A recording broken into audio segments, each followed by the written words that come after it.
What's up, y'all? Welcome back to part 2 of hip hop music from 2003. All these albums were great. Some albums I didn't get into, but we're going to give them honorable mention. I'm not going to go into details as far as track listings and first week sales, but make sure you like, subscribe, and comment, and let's go. First on our honorable mentions list, we have the Dipset's Diplomatic Immunity. Everyone in this group held their own, and this album is definitely a classic. Cheers by Obi Trice. This was his debut album into the mainstream. I really knew him from being Eminem's homeboy, but doing a deep dive into his discovery, he does have bars, and he's also a legend in the Detroit streets. Jackpot by Chingy. His career has been like a seesaw, has been through a lot of ups and downs, but we can say that Jackpot was definitely a classic album within its time, and it also came with a dance to Chicken Head. I know y'all remember doing the Chicken Head. Grand Champ by DMX. This was his 5th studio album. He was already a force to be reckoned with, but when I tell you that this album had high frequency of energy on it, DMX will forever be a legend and will always hold a place in people's hearts with his charisma, his edginess, and also his realness. Speakerboxx / Love Below. This was Outkast's 5th album at the time. I really think this album is underrated next to the Idlewild album, but this is still a classic. It's about 2 hours long. If you have time, please listen to it. There is a lot going on in 2003. You had Lil' Kim's La Bella Mafia that came out, which is a great album as well. You had Bubba Sparxxx' Deliverance, and also you had David Banner with his Mississippi album. I'm not going to get into every single album that came out in 2003, just ones that I actually knew of. So now we're going to get into the final 3 hip-hop albums that were my favorite from 2003. Can you guess which ones they are? Nah, I'm just going to come out and tell you. We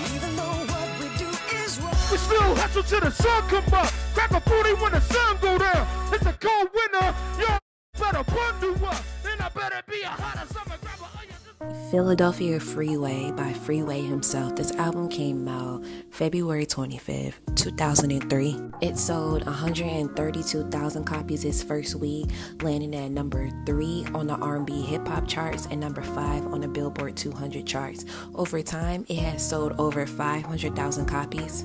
I know you're probably thinking, well, those album sales are pretty low. You got to remember, Freeway was a battle underground rapper, and this is great for it being his first album into the whole mainstream. The album had Just Blaze, Kanye West, and Blink as producers, with tracks like Flipside, What We Do, Alright, Don't Cross the Line, and many more. I'm going to give this album a 5 out of 5 due to production, lyricism, and how Freeway is just a magnet to your emotions, making you see and feel everything he says within this album. My favorite song has to be on here is Alright. No, never mind if for sure, no, I was just running.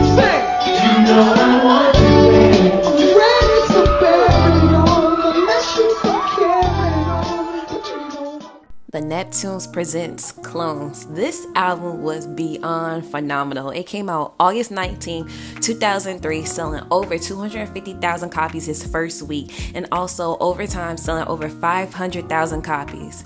Although this album was a compilation album with different artists, Chad and Pharrell really put their foot on the production of this album.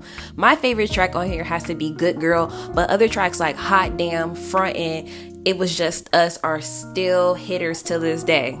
Chad is really the star of the Neptunes. His production and his eagerness is always shown in every track that the Neptunes put out. I will give this album a 5 out of 5 because I physically had this CD growing up, and not only that, the front video gave me the opportunity to see Lauren London for the first time. That is the first time I ever seen her in a music video, was in the front video. And of course, you gotta love Pharrell for him being an all-star producer and a songwriter.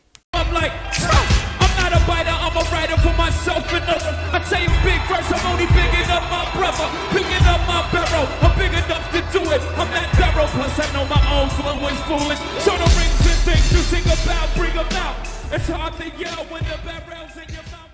The Black Album by Jay-Z. This is his 8th studio album, coming out November 14, 2003.